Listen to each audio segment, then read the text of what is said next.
Death toll from Syria-Turkey earthquake jumps to above 15,000.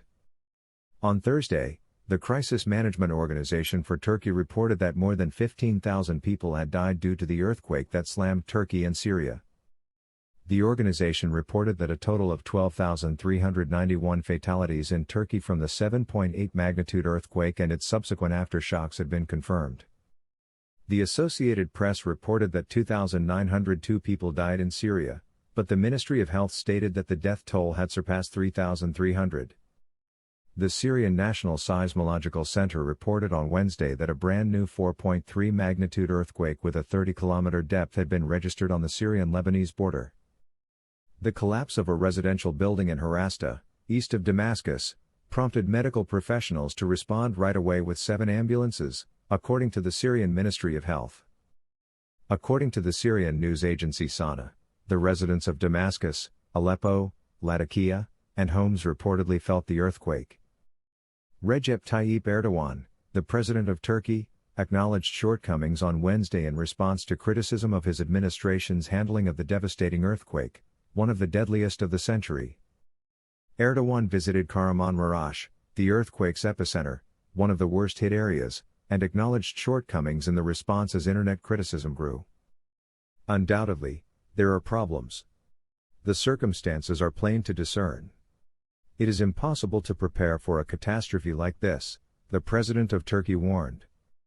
Humanitarian efforts are hampered by sanctions, UN al-Mustafa bin al-Maleh, the UN resident coordinator in Syria, claimed that the sanctions imposed on the country are hurting humanitarian efforts and that the humanitarian crisis must not be politicized because the situation is now challenging. There are many needs as a result of the earthquake.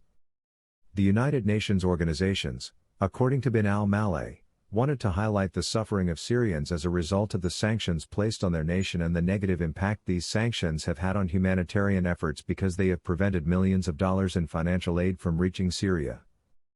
The UN coordinator emphasized that Syria is experiencing a dual crisis, the one brought on by the ongoing civil war and the second by the earthquake that made matters worse.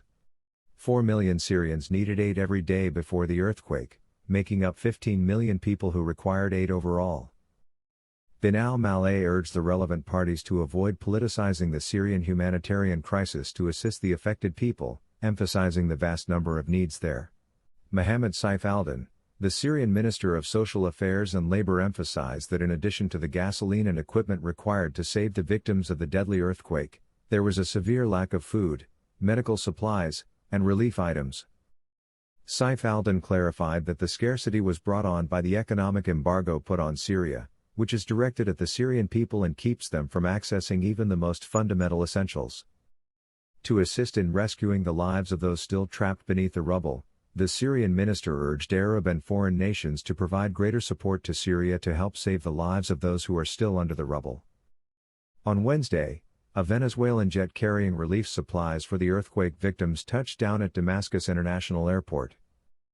A fifth Emirati aircraft delivering 10 tons of assistance also touched down in Damascus.